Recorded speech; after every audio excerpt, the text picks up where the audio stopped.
before, and we've also done that with Blackheart's Bay at OGN seasons before, so would not be a shocker, but not the big fan favorite maps here, or rather the player favorite maps. Maybe a fan favorite, but we're starting up on Spider. Raven, if given the choice, usually prioritizes Cursed Hollow. Go figure, the Raven team. But it's going to be their first pick on red side. And we just had a Tomb of the Spider Queen map. We'll see if this one turns out differently. I imagine that this is going to be a closer game than what we saw with MVP Black. Volstad draws first ban. Bit curious to see that on this smaller map. Yeah, on Spider Queens, it is not the most common first ban, of course, but still, we saw Socket playing that Volstad, making a huge play, gusting over the entire Spring Mixtape last game. So it does make sense, and Volstad does have global. It is not the biggest map, as we said before. Still worth a ban. And maybe they want to just take away Zeratul in that sense. They very well may just grab Vala for themselves. Taking away Zeratul would be smart. We've seen Good, as I highlighted earlier, as one of the better Zeratul players in this tournament. Good, Kyocha, really showcasing the power of the hero in the right hands. Good, you know, paired with a Diablo, in this case it was Hooligan. Hooligan Good did a very, very good job of, you know, timing the APOC Void Prison combos really, really effectively. So I imagine that that's something that Raven is thinking about right now. When you look at their list, though, H82, not really a Zeratul player, so you got to put him off his comfort zone if you take Zeratul this early. So I feel like if you want to just play this standard, you just pick up the Vala here. You've still got Tassadar and Ariel available to follow it up. And they're going to take Varian instead, interestingly enough. A soft counter to Zeratul. Yeah, still very strong pick, as we saw the entire day. Varian just highly prioritized in Korean draft right now. And GG, now it's their turn. They have the choice. Just other than Varian, they can even grab Ragnaros from the beginning. It is going to be Tychus and Malfurion. Tychus is really going up the list right now. And he's just got such good consistent damage. He's got solid wave clear. Not within the higher tier teams in HGC Korea, but within the mid and the lower teams right now. Yeah. I have to say, I was really impressed with Reset's Tychus today.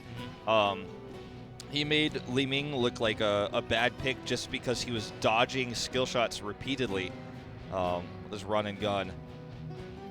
We'll see what comes out next year for Raven, as of course they're looking to grab some damage of their own. With Varian already taken here, they could go into the Zeratul again. It's not really H82's style. In fact, he may be the one playing Varian himself. We'll have to wait and see, as this is one of his heroes. It's definitely an opportunity for them to grab Vala Tassadar as well. Totally out, you know, out in the possibility. There's the Vala. See the Tass with it? Yeah, we do. So, gonna be looking for that burst shield, wave clear that both of these heroes actually provide, very strong on this map. GG can just pick the easier choice of just banning out Ariel here. Very high chance. Yep, and or even a Dehaka if they want to ban out a global one. And there's the easy ban choice. Okay, for Raven now. Oh, they're just going to ban ETC. Not the most clear cut. I mean, there were other choices. Johanna would not have been a terrible choice here either. But yeah, just want to take the pressure off the lanes. Yeah, having that ETC pressure from the beginning of the game and the CC chain with Malfurion's entangling root is very strong, as we saw. Just power sliding all three and just taking them out. I'd like to see, I know Li Ming is a little bit more countered by proper Tassadar play now with the rework that's live today. But I still think Li Ming would be a great pickup here. Yeah, also taking it away from NMX would also be a decent choice. Absolutely agree. Other options is Ragnaros is still on the table. So that's something they're absolutely considering right now. And Ragnaros has a decent amount of wave clear. He's got a lot of pressure. Speaking of wave clear, they're going to go with the Gul'dan here. So this comp looks as about as scary as that can get. Yeah, and then they can just finish it up with Muradin, or especially because they already have Tychus in their draft. They have lots of choices, and it is now Raven on the table. Have to pick a healer here. And when Malfurion is taken, Ariel is banned. They already have Tassadar. We're generally seeing most teams prioritize the Kharazim here. We've seen a few exceptions with the Rhaegar last week. Not today. Hasn't been played a single time in both of our best of fives. We're going to go into the Thrall. Now, the Thrall is interesting because he works well with the Kharazim and the Tassadar the same way Vala does. They have Varian as well to kind of help with the CC. But I think it's going to be Sundering that we see yet again here from the Thrall with the Earthquake nerfs that became live in HGC today.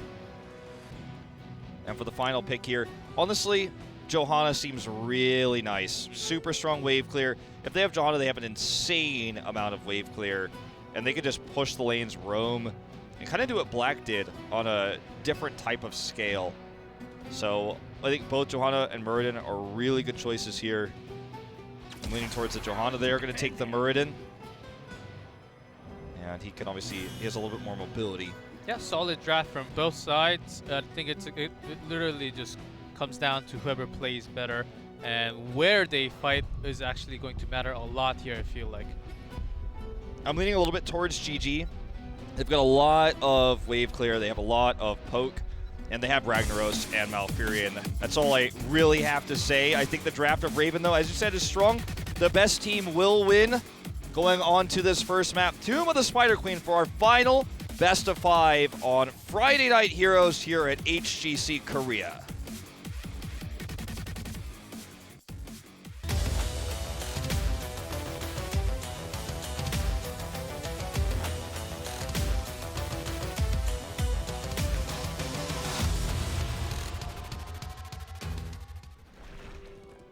In blue, good game. BDG on Tychus, Jaehyun on Malfurion, good on Ragnaros, Hooligan on Muradin, and Ujay on Gul'dan.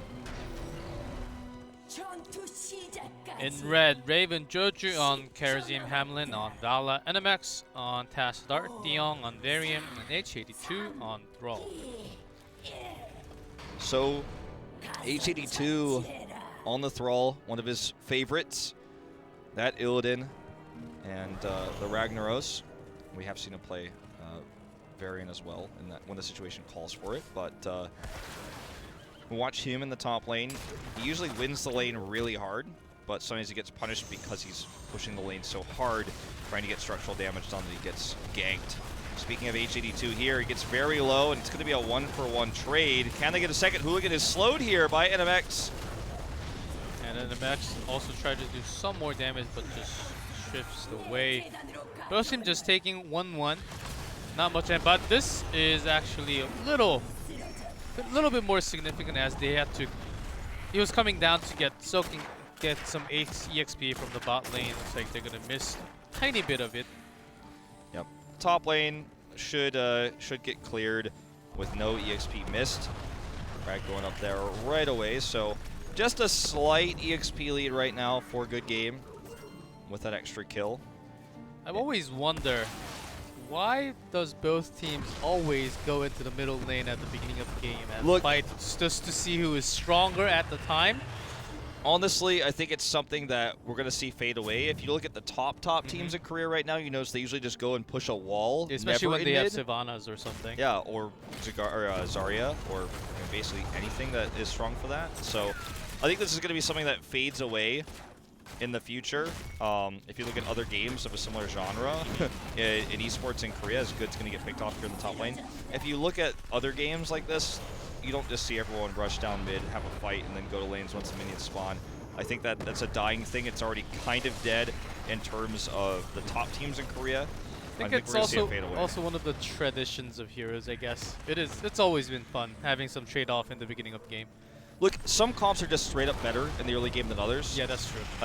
Like, for example, if ETC is in one of these two teams, we have a very different game than what we have here in terms of that early game aggression. The same can be said of the Thrall as well. So I can just see that both teams could make an argument they should win mid. It's not clear cut in this case, but anyway, we're really theory crafting about an abstract thought at this point. Just wanted to have that question out. No, I mean I have to agree with you. I have to put a question mark up as well. Yeah, I'm pretty sure a lot of other people also wonder, but like not wonder because they always see it, but never actually wonder why that actually happens. And moving along with the game, I think Raven, if they actually find in those small choke points where Thrall can hit the right thundering off maybe 2-3 of GG, that's going to create a lot of space for Raven to actually have a better team fight, where GG, if they can poke out some damage from Molten Core and then have better health situation compared to Raven, then they will have a better... Well, these are always theories we're talking before. Sure. I mean, this game is insanely close right now in terms of turn-ins. Surprisingly, Good Game actually has a slight lead.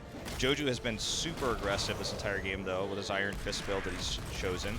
And the neutral camp did go bot to Raven because Karzim started that alone. But regardless, they're not actually winning in terms of gems turned in. They have more in their possession, but we talked about this earlier. It's not always what's important.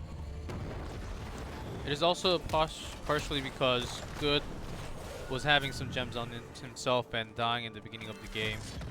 Cost them a few gems, but both teams have enough, more than enough. They just have to turn it in. Let's see the rotations going up and down. Looks like Tassadar is going to cancel that channeling from the bottom. They almost have enough. They only need 3 more. Yep. That wave clear is just so strong for Good Game. So their wave clear pushing the lanes forward, giving them a little bit more coverage. They also have a lot of poke with Moonfire and obviously everything that Gul'dan can toss out in order to deny. They also have Ragnaros, who's like pretty solid at denying. They've got grenades. I mean, the list goes on. Yes, there's Vala and Tassadar, which are pretty decent at denying, and Thrall as well, but the wave clear is why they have the better position. They also have Scouting Drone, which gives them vision, and they can preempt these denies. There's a small amount of leads here and there, little advantages for GG to win this first Web Weaver. And Hooligan does miss that Stone Bolt, but doesn't matter too much because they're actually going to get the first sets of Web Weavers because they managed to turn the exact number into it. Okay, here comes that wave, and the lanes will continue to push. The wave clear is not terrible for Raven, it's just not as good. Like, they have Tassadar, who's like really good at wave clear. They've got Thrall, it's like okay, and then Vala. But this is frustrating to deal with. They don't have that much poke. Jaehyun actually getting jumped on here by Joju. This is risky business by Joju right now. If there were a rotation down, he'd be in trouble, but there's not. So actually, he does quite a bit of damage for free and helps clear up this mid Web Weaver. It looks like these Web Weavers aren't going to do a ton of structure damage, but they're going to burn a lot of ammo and soften up these walls. Both top and mid are down, and if I could look at the bottom lane, it looks like I'm going to get that third wall there as well, but not a whole lot of fort damage. H82, too aggressive here in the top lane. I see this a lot, and he's going to get punished once more here. Just not positioned behind that fort. Yep, Hooligan and Good really positioning themselves in the right choice. Good being safe and Good actually getting focused a little bit down. Diong actually close to being very low and gets taken out. So many gems dropped also. Joju does have one Radiant Dash, gets out here, and we'll have to actually Hearth Home. This means they will actually get top fort, which I did not expect to happen. And now level 10 is reached for Good Game. They have the heroics first. We're going to see Odin. And it's becoming more popular, to be honest. And looks like Tassadar has had enough gems to actually turn that in, plus possibly 25 on his hands. And Raven, they're behind the level, but with these sets of Web Weavers, it's going to go back and forth. They're going to catch up. Should be about the same level at the end if they actually manage to... Oh my god, no way. That was intense. Okay, so he had the stun to stop him from getting into his dimensional shift, into the silence, into the fear. It took 3 heroics to do so, but that's some of their best wave clear for this Web Weaver push to help get back into this game. They are going to hit their heroics, but they're down a body here. Luckily for them, it's a pretty short respawn time, but I think well worth the heroics they're used for that kill. I think absolutely. Yeah, Raven was not going to fight for some time, especially when Tassadar down. So, well, better to use it than not use it and just waste or even waste it on something else. Just something to point out really quick is we have NMX playing Tassadar, who's normally the more specific ranged player, like he would normally be the one playing well in this case. He's also playing Archon, so we'll see how well that pays off here, as it's definitely a little bit stronger right now, I'd say, than it was before, but it's not as good as Force Wall at zoning. Let's see how it goes out. Hooligan in perfect position here. There's the Sundering. De-Jong gets his palm ignored. And does get a kill first, though, on the Hooligan. And Hooligan is the one that's going to go down, but Odin doing some damage from the side, and Namek is shielding himself. Looks like that will be the only kill from this team fight. Okay. One team fight for Raven in terms of kills, but in terms of hit points, this is going to go to good game. They just barely 3 off of the gems right now. And actually, Raven, if they get a full turn in here, they will be able to get the Webweavers. Where's all that poke? Okay, there's the Moonfire. Yep, this is one of the things. If you have more poke, it's really good to cancel that channeling. So even using Horrify to take out Karazim actually, I thought for a second Karazim actually managed to stay alive, but Tassadar also gone. De-Jong's, it looks like De-Jong's going to be the next one to fall. Yes, he is. 3 down. The positioning mistakes here for Raven are causing them picks. You can tell good games so far in this series is the better team in terms of awareness of positioning, because yes, if you have to use 2 or 3 heroics to kill someone, it feels like it's definitely, it feels somewhat wasteful, but if you can consistently get the kills with them when people are out of position like this, then even though your heroics down, being up a hero is more significant. In this case, now up a talent tier, and they were this entire time. 13 to 11 now.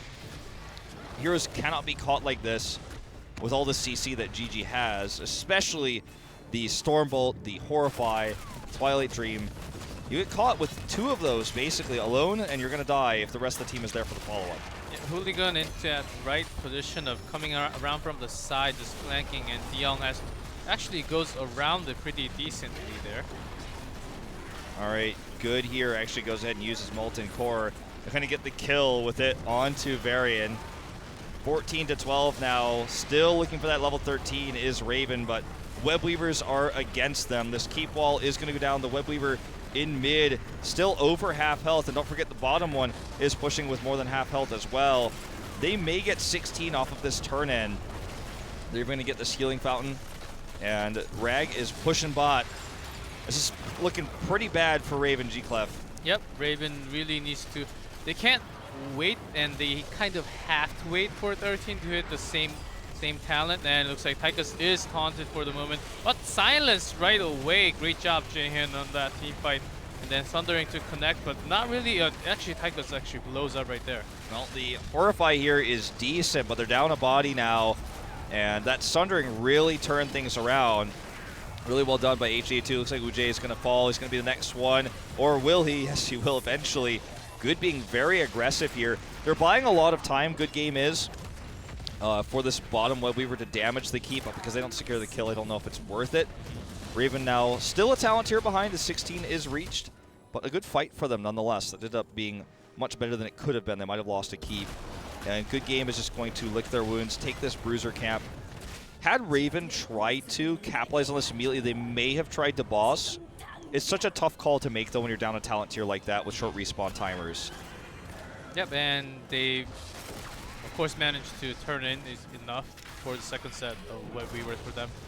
But that was the timing they should have went in, and they made that choice and actually executed pretty well, so they were able to win team fight.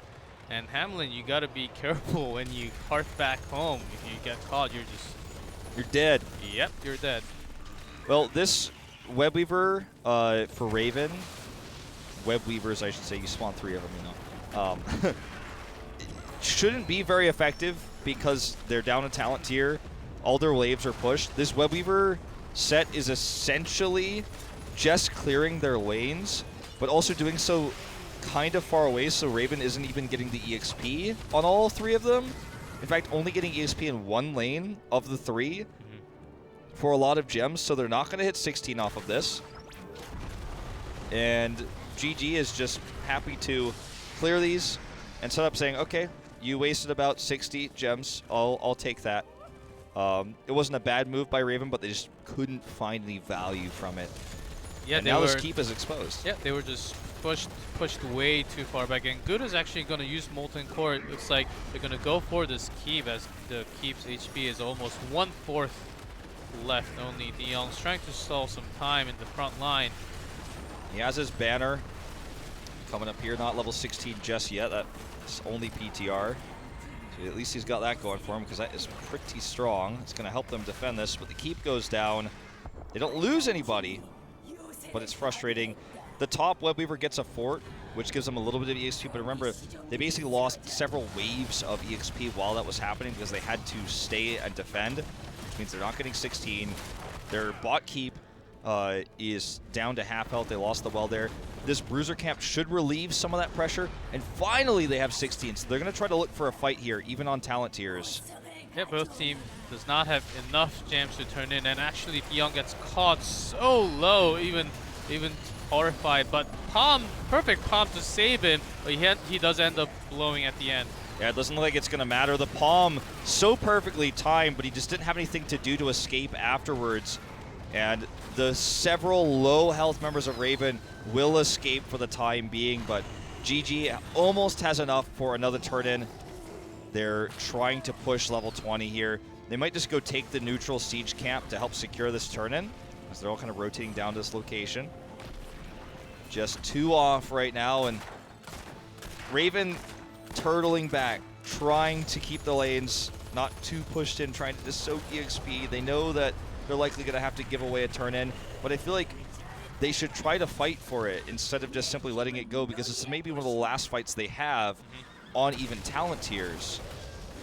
And the last chance they have may be coming very soon, because GG is about to hit 19 soon, and also 20 right after. Okay, this is a really strong push. The mid wave is almost to the keep wall where it used to be, and the bot one absolutely is. That Webweaver is going to spawn on top of the keep, or what's left of it, I should say, as it's very low. Uche just continues to poke it. Spawns as the keep dies, and this is now going to be 2 Webweavers with a direct access to the core. They don't have 20 yet, but Good will go ahead and pop down this Molten Core. They are looking for blood here.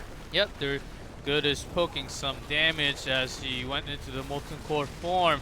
Hooligan doing some poking, and Webweaver actually doing significant amount of damage to all of them. Good, great Horrified to just disposition the entire team. DeYoung is on Palm, but actually dies right after the Palm. Silenced. Looks like the first game is actually going to GG. Looks like it. This should be a clean-cut victory. GG will take the win on their map choice here. Game number 1 goes to Good Game.